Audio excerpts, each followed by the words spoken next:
Thank you, Mr. Chairman. Ms. Barrow, we've had different perspectives during this hearing. You've been appropriately focusing your attention on the members of this committee and answering our questions. And I've been staring at these photographs on the back wall, and I see young women the same age as my daughter. I see young men the same age as my two sons. My son Paul owns one of your Cobalts.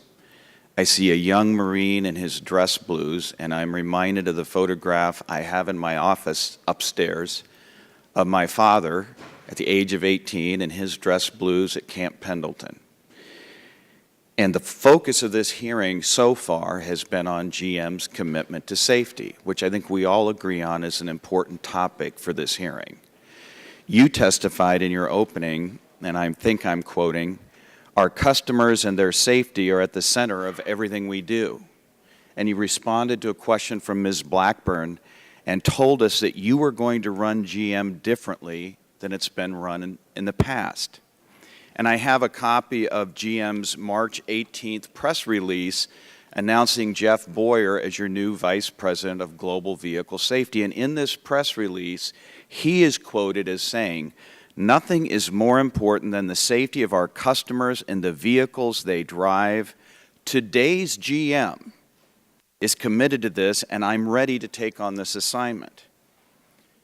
20 years ago, before this hearing, an Iowa family harmed by another defective GM vehicle gave me this promotional screwdriver set that they got from their local GM dealer. And if you look at it on the outside, it has a slogan: "Safety comes first at GM."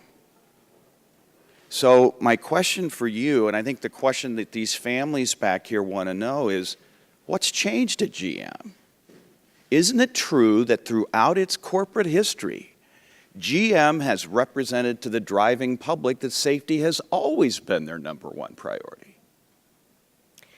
I can't speak to the statements that were made in the past. All I can tell you is the way we're working now, the training that we've done, we've changed our core values, the decision-making we're leading by example. One of the process changes that we've also made is, in addition to when the technical community makes their decision about a safety recall or a recall, we are going to be reviewing it, Mark Royce, the head of global product development, and myself, to see if there's more that we want to do.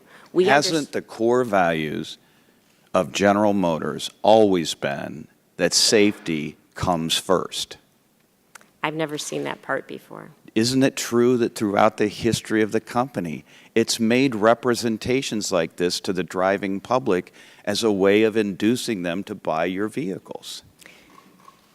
Today's General Motors, all I can tell you is today's General Motors, we are focused on safety. We have over 18 vehicles that have a 5-star crash rating. Our entire Buick lineup meets that requirement. We take it very seriously. But we're talking about these vehicles and what's changed.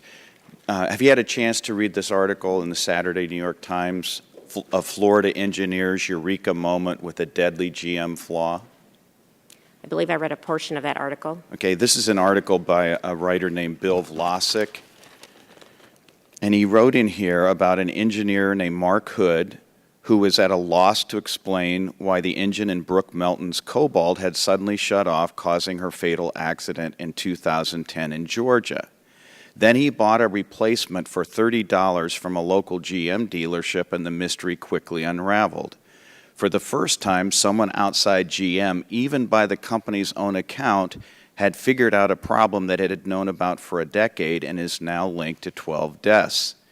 Even though the new switch had the same identification number, Mr. Hood found big differences.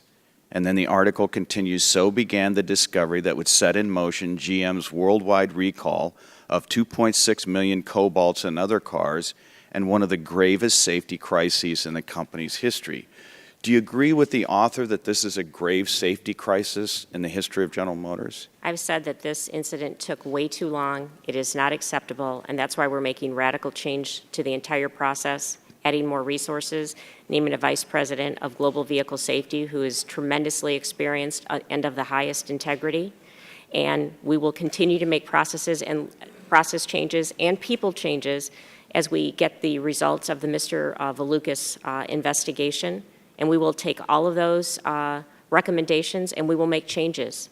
Before I yield back, Mr. Chairman, I would like to ask unanimous consent to have this article added to the record for the hearing if it's not already part of the record.